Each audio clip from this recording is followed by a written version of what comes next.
le souvenir, tu m'en avais parlé déjà, c'est pour ça que je te pose cette question-là, qui t'a le plus marqué et qui te marque encore aujourd'hui? Voilà, alors ce qui m'a le plus marqué dans ma carrière, c'est un jour qu'un patient s'est pendu dans sa chambre avec les lacets de ses chaussures de montagne. Bonjour à tous les amis, je suis content de faire cette vidéo. Pourquoi? Premièrement parce que c'est la première vidéo de 2022. Deuxièmement, joyeux Noël. C'est pas une raison, du coup je suis con, c'est juste vraiment une affirmation plutôt amicale envers vous, mais du coup rien à voir. Je vais tout simplement dans cette vidéo du coup interviewer ma grand-mère qui était du coup anciennement infirmière en psychiatrie. Et vous allez voir, vraiment c'est un métier passionnant mais à la fois terrifiant parce que ma grand-mère a été témoin de choses vraiment badantes. Bref, je vous laisse avec l'interview que j'ai fait à ma grand-mère du coup sur le métier d'infirmière en psychiatrie qui, vous allez voir, a des anecdotes et histoires finalement assez terrifiantes. C'est parti. Première question que je voulais te poser, du coup pendant combien de temps t'as exercé ce métier-là d'infirmière à psychiatrie en psychiatrie? 35 ans. Ok, c'est assez énorme en vrai. Est-ce que t'as trouvé ça long? Non. Et genre essoufflant? Non, pas du tout. Pas du tout, vraiment? Parce que c'est varié, parce que t'as toujours affaire à des patients différents, et du coup, non, pas du tout. Est-ce que t'as déjà été victime de violence avec des patients qui pétaient des câbles parce qu'ils étaient fous quoi? Quand un patient était très très mal comme ça, en principe l'infirmière, elle se tenait en retrait parce qu'il fallait l'attacher sur le lit et tout ça. Donc c'est les infirmiers le maintenaient sur le lit et l'infirmière elle faisait l'injection, quitte même à faire l'injection à travers le pantalon. Mais voilà, mais tout ce que les infirmiers anciens m'ont appris, c'est qu'il fallait jamais tourner le dos à un patient psy, parce que si tu tournes le dos, on ne sait jamais ce qui pouvait t'arriver. Donc voilà, il fallait toujours faire attention, alors se méfier même du plus gentil. Et donc toi, là, ça veut dire que t'as déjà pris une seringue et tu l'as plantée dans un mec pour qu'il se calme? C'est ça. C'est fou, moi je trouve ça vraiment passionnant de ouf. Hein. Mais tu t'es jamais fait agresser physiquement? Non. Et verbalement? Est-ce qu'on t'a déjà insulté de tous les noms? Oui, verbalement, c'est sûr que voilà, oui, verbalement, oui. Et j'aimerais savoir comment tu le prenais en fait. Est-ce que genre t'étais affecté personnellement ou genre c'était en mode bah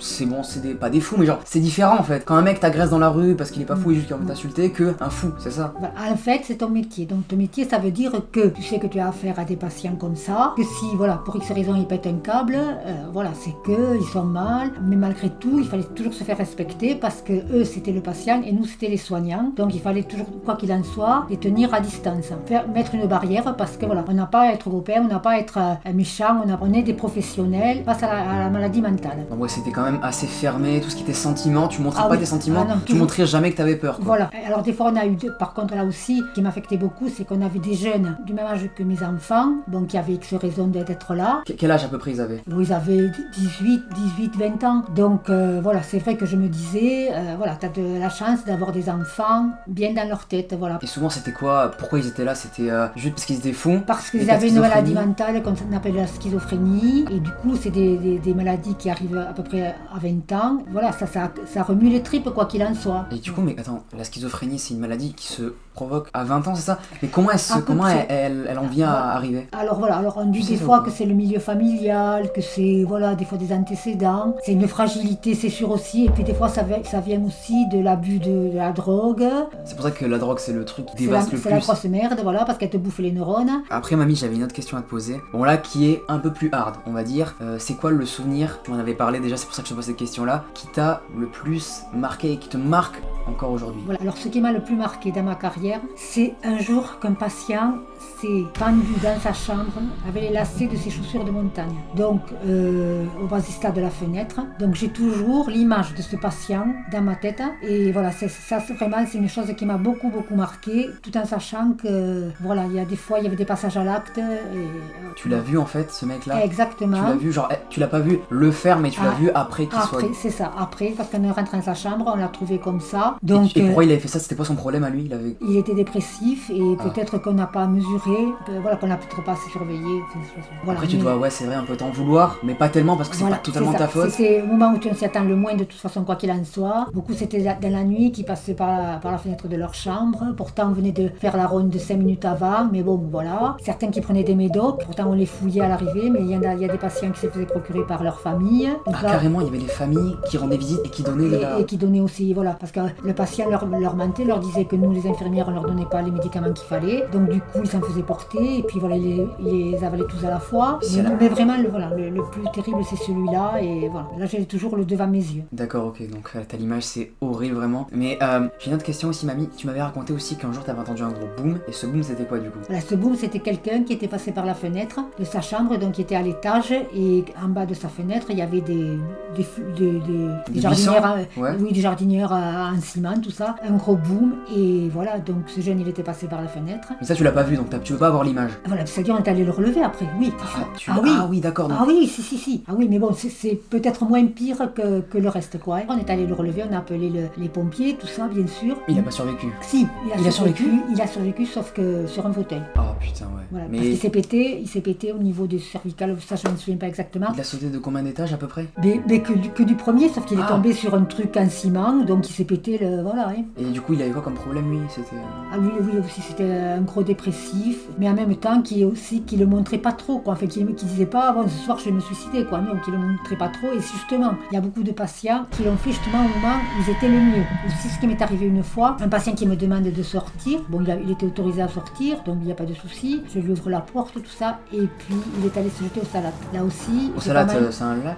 C'est le Salat, c'est la rivière qui est à côté, La donc rivière, il s'est noyé. Alors aussi, je l'ai eu pendant plusieurs jours, mais bon, je l'ai pas vu si tu veux, mais bon, quand tu ouvres la porte à un patient et que tu sais que voilà, tu vas pas le revoir parce qu'il s'est foutu à l'eau, enfin voilà, il s'est noyé. Là aussi, j'ai pas mangé de plusieurs jours, quoi, et voilà. Ah ouais, mais du coup, papy, il le voyait ça que t'étais pas bien? Alors papy, j'essayais de pas lui montrer. Est-ce qu'il posait des questions? Non, papy ne me posait pas des questions parce que papy savait que j'étais tenue au secret professionnel et que j'avais un médecin qui était très strict là-dessus. Et papy ne me posait pas de questions, donc voilà. Et le lendemain, on remettait la blouse. Mais ce qu'il y avait, on s'aidait beaucoup entre infirmiers et infirmières. Donc si on avait un souci, on pouvait en parler aux collègues, dire toi comment tu l'aurais vécu. Donc le collègue t'aidait en disant de toute façon voilà, quoi qu'il en soit, c'est pas ta faute, tu lui as ouvert, il a demandé d'ouvrir, il avait l'autorisation de sortir. Voilà, c'est comme ça, quoi. C'est important du coup au sein de la boîte, enfin des infirmiers et infirmières, il faut qu'il y ait une réelle cohésion pour que... C'est tout à fait ça. Est-ce que vous avez déjà eu des psychopathes entre guillemets connus qui avaient commis des horreurs qu'on voit à la télé?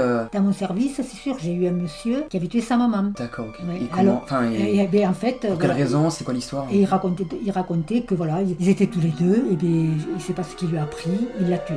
Donc... Mais comme ça, genre, il a une maladie mentale quand même. Et bien oui, voilà. Mais si tu veux, avant il n'était pas connu tel. Tu veux, voilà, je sais pas, c'est arrivé, il avait 20 ans, et sa maman elle en avait je sais pas combien. Donc il est allé à un hôpital psychiatrique disciplinaire, il regrettait son geste, et des fois, il était dans sa chambre, on allait le voir de temps en temps, mais on entendait grogner comme si c'était un ours, quoi. Un ours, la bête sauvage qui... Donc peut-être qu'il avait des phases, des fois, où il se croyait Exactement, pour un animal, voilà. Il tuait des gens, enfin il avait des envies meurtrières. Mais ça c'est des choses qui... Voilà. Mais je pense que c'est dans le cerveau que ça se joue ça, et aussi qu'il y a dû avoir peut-être un truc qui a dû le... Après du coup c'est pour ça qu'il faut prendre au sérieux de ouf tout ce qui est dépression, ces maladies-là. Parce que la dépression c'est une maladie qui peut vraiment causer des choses horribles, quoi. Voilà, c'est ça. Après un autre aussi, une fois, alors c'était un monsieur aussi, alors un monsieur dépressif aussi, il était tellement dépressif qu'on n'arrivait pas à le faire lever de son lit, il voulait pas se lever, il restait dans son lit. Et alors, mais alors on le forçait, on lui tenait quand même, voilà, il faut se lever, il faut vous doucher, il faut, voilà. Ah, il se touchait même plus et tout? Non, il se touchait même plus ni rien. Puis un jour il a demandé sa sortie, donc le médecin lui a accordé la sortie, et on a appris qu'il était allé se suicider dans son mobil-home, dans sa caravane, dans la montagne. Mais est-ce qu'il y a des patients quand même qui ont bien fini, est-ce qu'il y en a qui ont été guéris en fait? Ah mais oui, alors voilà, c'est ça, il faut pas toujours... Oui, il faut, parce que là, voilà, depuis tout à l'heure on parle de négatif, voilà, il faut aussi un peu parler des gens qui ont réussi un peu. Mais c'est ça, parce que... Parce que là on est dans le deep depuis tout à l'heure, le sombre, dans le glauque. En fait, comme j'habitais une petite région, voilà, on connaît pas mal de monde, et bien quand on revoyait des gens dans la rue qui ont été très très très mal, et qui reconnaissent, qui te disent « Vous rappellerez moi de comment j'étais mal, je pensais m'en sortir, mais vous m'avez aidé, enfin moi et les autres quoi. » Tu es une héroïne, tu es une héroïne. Moi et les autres, je veux et dire. Les autres. Voilà, vous êtes les Avengers. Vous êtes les Avengers. De toute façon, en psychiatrie, si tu n'es pas une équipe, tu ne peux pas bosser. C'est-à-dire que si toi tu fais quelque chose, si l'autre derrière il dit le contraire à un patient, alors là c'est la cata. Hein. Et voilà quoi. Et depuis tout à l'heure, mamie, tu sais, on parle d'hommes qui sont en psychiatrie, enfermés, mais il y a aussi des femmes, non? Est-ce qu'il y a des femmes qui t'ont quand même aussi. Il t'est arrivé des trucs bizarres avec des femmes? Oui, mais voilà, un jour, voilà, j'ai porté les médicaments à une dame dans une chambre, elle a attrapé le verre, elle me l'a acheté au visage. Le verre l'eau ou le verre? Voilà, le médicament, l'eau. l'eau. En fait. L'eau, ok. Il n'y avait pas que de l'eau, mais il y avait les médicaments aussi. Elle me l'a lancé au visage, quoi. Et il y a des femmes, c'est des femmes, mine de rien, quand elles sont mal aussi, c'est des boules de nerfs. Il faut se mettre à je sais plus combien pour les retenir, pour les coincer. Faut les attacher, quoi. C'est ça. Ça aussi, ouais, c'est pas facile en psychiatrie parce qu'on dit que t'attacher quelqu'un, tu le rends encore plus fou, mais bon, il y a des fois, on ne pouvait pas faire autrement. Tu vois, mamie, là j'en viens à un constat, c'est que les choses, moi, qui me terrifient le plus, c'est pas les fantômes, etc., c'est les maladies mentales. Ça fait peur un peu, les maladies mentales. Parce que ça peut détruire des personnes, vraiment. Et le pire, c'est que ça tombe sur n'importe qui. Nous, on aurait pu avoir une maladie mentale, et on aurait pu finir là, tu vois. Oui. Donc c'est vraiment, il faut juste avoir un peu de chance. Nous, on a de la chance de pas être comme ça. Oui. Alors qu'il y en a, malheureusement, tu vois, ils finissent à se faire soigner par des gens comme toi, mais c'est Mais horrible. après, c'est vrai qu'on a eu des résultats et qu'on était... Voilà, quand tu as des résultats, t'es content. Il y a quand même pas que du négatif. Ah non, pas du tout. Ah, non, Parce que t'imagines les gens qui regardent cette vidéo et qui veulent faire ça plus tard, les pauvres, qu'on va les démotiver de ouf. Voilà, voilà, non. Après, ce qu'il y a aussi, ce que j'ai vu aussi dans ma carrière, bon, mais ça, c'est les médecins qui le voient, en fait, des patientes, c'est surtout des dames, ça s'appelle ça l'hystérie. La maladie, c'est la salystérie. C'est l'hystérie. Ah, pardon. L'hystérie. Je te Mais bon, l'hystérie. Tristérique, ça veut dire que tu en fais un max, surtout quand il y a le médecin. Alors moi, j'ai vu une patiente, elle s'allongeait dans l'escalier avant que le médecin arrive, et le médecin l'enjambait. Je faisais pas attention à elle. Parce que plus tu fais attention à des gens comme ça... D'accord, en gros, fantôme la meuf. En gros, il faisait genre, il la voyait pas. En fait, plus tu lui apportes de l'importance, plus elle se met en jeu. Okay. Mais c'est la maladie aussi qui fait... Voilà, c'est toute la différence en fait. Une fois, alors, ça, c'est fabuleux parce que dans cette maladie, j'ai vu une dame, elle était tellement arquée, elle touchait, elle avait les pieds et la tête dans le lit. C'était l'exorciste, quoi, elle était comme ça. Ouais. Comme dans l'exorciste, elle était genre en pont, comme ça, comme oui, une araignée. Un pont, voilà. Là là. Ça, c'était beaucoup les dames. C'était rare quand un homme faisait des trucs un peu spectaculaires comme ça devant les médecins. Tu m'avais raconté un autre truc, je crois. Pas sûr que c'est toi qui me l'as raconté. C'est pas. Il y avait un mec qui se plantait un couteau. Ah oui, alors ça c'est le psychiatre qui l'avait dit. Ouais, dis-moi. Voilà. Je m'en souviens plus trop, mais ça, tu m'as rappelé ça du coup là. Voilà, en fait, il était en entretien avec le psychiatre, ça c'est le psychiatre qui nous a raconté, et pendant qu'il lui parlait, il s'est planté un couteau, et en fait... Dans le dos, du coup, il avait un couteau, et il se le plantait petit à petit, durant l'entretien. Durant l'entretien, et sans jamais montrer, sans rien montrer. Aucune douleur. Bon, après c'est vrai que, je sais pas trop, il ne nous avait pas raconté les détails, que je sais pas trop après s'il avait vu le sang. Enfin, j'en sais rien, moi.